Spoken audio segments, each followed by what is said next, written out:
El siguiente paso es trabajar sobre el diseño del nivel. La iluminación debe construirse utilizando el diseño de nivel como base, ya que en el diseño de nivel vamos a ver cómo se distribuye la jugabilidad de ese nivel y qué elementos son importantes tanto a nivel jugable como a nivel artístico. Eso conlleva medir exactamente el papel de la iluminación a nivel de usabilidad, por ejemplo, es decir, cómo la luz facilita el acceso al nivel, permite ver los elementos del nivel o al contrario, impide ver ciertos aspectos del nivel en función de cómo queramos que el jugador experimente nuestro nivel. También conlleva tener en cuenta la jugabilidad, es decir, si en algunos casos, pues por ejemplo, la luz influye en el aspecto de cómo el jugador tiene que utilizar ciertos elementos para superar los diferentes objetivos y retos que conlleva la jugabilidad del nivel. Y obviamente todo ello forma parte de la experiencia de juego. Si queremos pues que sienta más miedo, más tensión, más ansiedad, etc. Una vez ya tenemos claro el estilo artístico, la tecnología disponible y también cómo va a ser nuestro nivel, ya podemos empezar a iluminar de manera más concreta. Para ello primero hay que definir qué objetos emiten luz. Pues puede ser una lámpara, puede ser una vela, puede ser un fuego, etc. Hay que escoger este tipo de objetos de manera coherente con el diseño de nivel y con la ambientación de nuestro juego. Hay que intentar no poner objetos de manera forzada simplemente por el hecho de que necesitamos iluminar algo ahí. Después hay que seleccionar el tipo de luz. Dentro de los programas 3D existen diferentes luces que se comportan de manera diferente. Tenemos la luz direccional, que es aquella que a partir de un punto emite todos los rayos de luz de manera paralela. Podríamos tener como un ejemplo de luz direccional la luz del sol, por ejemplo, que por un tema de escala pues a nosotros nos llega como una luz direccional. La luz focal es una luz que parte de un punto, pero los rayos no vienen de forma paralela, sino que se bifurcan creando un ángulo que crea un foco. En este caso, pues el típico foco, como puede ser un flexo, sirve de ejemplo para este caso. Y también tenemos otro tipo, que es la luz omnidireccional, que es un punto de luz, pero que emite en todas las direcciones, a 360 grados. Ahí podemos encontrar como, por ejemplo, una vela o una bombilla.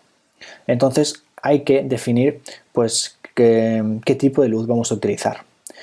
Y el siguiente paso es posicionarlas, es decir, bueno, pues si yo sé que aquí en mi videojuego hay una farola, hay que decidir qué tipo de luz va a tener esa farola en función de su modelado. Si por ejemplo fuera una luz omnidireccional, o puede también ser otro tipo de luz como la luz focal, pero si fuera por ejemplo omnidireccional, creamos en nuestro programa una luz omnidireccional y la posicionamos en el lugar en el que tiene que estar.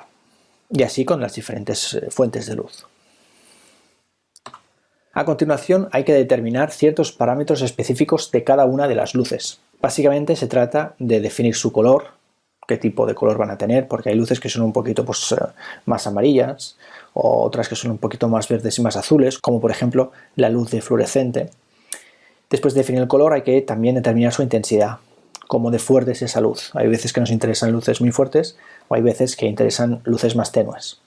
También hay que determinar su alcance, hasta qué distancia llega la luz. Y muchas veces también podemos tocar y nos interesa tocar su atenuación, porque la intensidad de una luz no tiene por qué ser siempre la misma desde que nace los rayos de luz, desde la fuente, hasta el final de su alcance.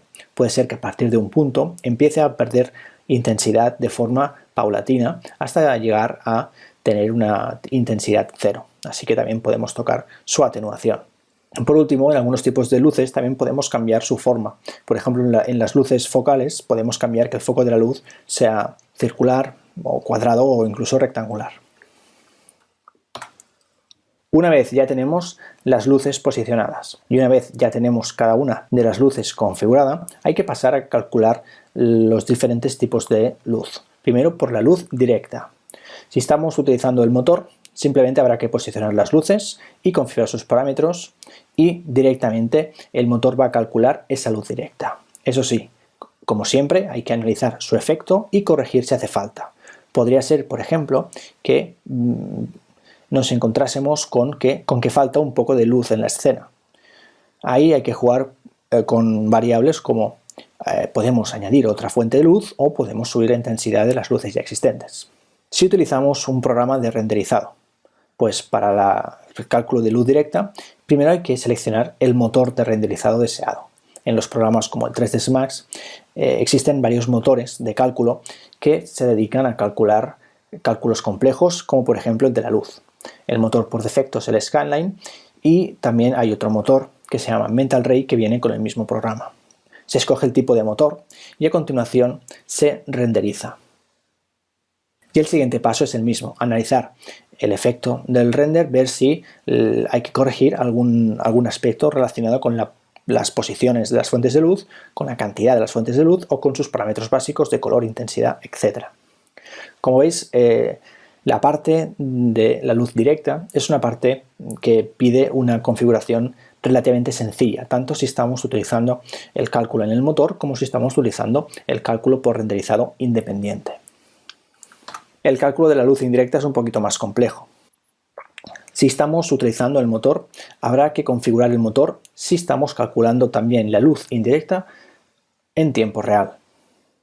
También puede ser que estemos utilizando el motor pero para sacar mapas de luces. En ese caso también hay que configurar ciertos elementos del programa para que saque los mapas de luz de una manera específica. Pues hay que configurar su resolución, qué objetos van a participar del mapa de luz, etc. Y después ya hay que calcular los mapas, que no deja de ser un pequeño renderizado que toma su tiempo. De forma parecida pasa en los programas de renderizado. Hay que configurar el cálculo de los mapas de luz. Básicamente se trata de tocar ciertos parámetros de configuración del cálculo de la luz indirecta que tiene, pues, por ejemplo, Mental Ray, ¿no? Que es el motor de render que antes hemos puesto de ejemplo. Configuramos, por ejemplo, la cantidad de rayos que va a utilizar para hacer el cálculo y cómo de suavizado queremos que haga las sombras y el cálculo de luz indirecta. Una vez está configurado, que es la parte que más tiempo conlleva, ya se pasa a hacer render, en que hay que utilizar la herramienta de Render to Texture, que ya nos debe sonar de cuando la utilizamos para sacar el Normal Map, y a través de esta herramienta calculamos los mapas de luz. Por último, el resultado final es una textura, que es un lighmap. Habrá que traer el lighmap al motor de nuestro juego y mezclarlo con el color difuso, de manera que se integre ya en el motor, dando el resultado final. Como se puede ver, aquí el workflow, el flujo de trabajo es más complejo, ya que pide y requiere más trabajo para configurar cómo se hace este cálculo de la luz indirecta, sobre todo en el caso en que estemos utilizando mapas de luz. En la mayor parte de veces se utilizan luces por motor, que en este caso solo trabajan con luz directa para iluminar elementos que se mueven, que puede ser un objeto que se mueve desde una puerta que se abre a un personaje que se mueve. Pero claro, al utilizar luz directa, pues no tiene el mismo nivel de realismo que tendríamos con la luz indirecta. Así que se intenta poder optimizar y encontrar algunos recursos para mejorar este resultado. Uno de ellos es utilizar light probes, que viene a ser como pequeños puntos de luz en el escenario que de forma básica se guardan la información del light map, del mapa de luz de la escena, y eso permite iluminar específicamente a algunos objetos animados que nosotros indicamos. Así que para crear estos light probes o estas ondas de luz hay que posicionar ciertos elementos en la escena y renderizar y pasarle la información del mapa de luz a estos objetos. El resultado final es que podemos conseguir una iluminación bastante aproximada también para los objetos que se mueven. Bueno, esto ha sido un pequeño resumen de las diferentes técnicas y metodologías para iluminar. A continuación veremos algunos ejemplos básicos de cómo trabajar un poco tanto a nivel de un programa de 3D como el 3D Max y también un poquito de cómo iluminar en Unity.